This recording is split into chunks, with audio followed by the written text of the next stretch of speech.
Salut à vous pauvres mortels et bienvenue dans Comics Cult, l'émission des comics indispensables. Aujourd'hui, on va parler du Gant de l'Infini.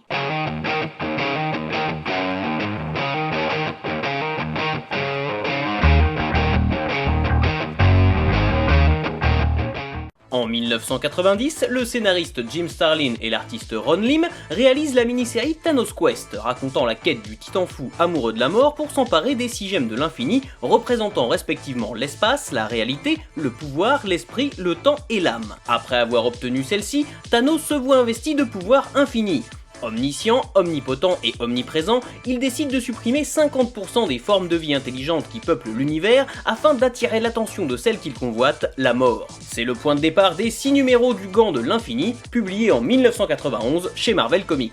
Cette montée en puissance de Thanos provoque la résurrection d'Adam Warlock, qui va alors tenter de réunir les super-héros restants pour affronter le Titan Fou.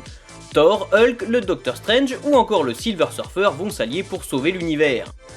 Mais nul ne semble pouvoir rivaliser avec la puissance de Thanos, qui ose bientôt se mesurer aux entités les plus puissantes de l'univers Marvel telles que Galactus, les Célestes et même l'Éternité. Premier grand crossover cosmique de Jim Starlin, le Gant de l'Infini marque profondément l'univers Marvel.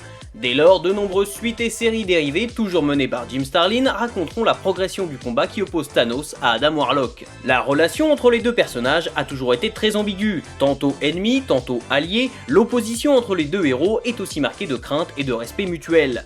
Si les répercussions directes du Gant de l'Infini sur l'univers Marvel sont assez limitées, cet événement reste marquant éditorialement et s'impose comme une pierre angulaire de l'univers cosmique de l'éditeur. Que vous soyez néophyte ou ancien lecteur, le Gant de l'Infini fait partie de ces récits incontournables qui vous permettront de mieux appréhender certains aspects de l'univers Marvel et de mieux connaître Thanos, vilain incontournable qui reste encore parmi les plus grandes menaces que peuvent affronter les super-héros. Voilà, jusqu'à la prochaine fois, je compte sur vous pour avoir de saines lectures. Si vous aussi vous avez lu ce comics, n'hésitez pas à me donner votre avis dans les commentaires. Partagez cette vidéo et n'oubliez pas de vous abonner à la chaîne pour ne pas rater la prochaine.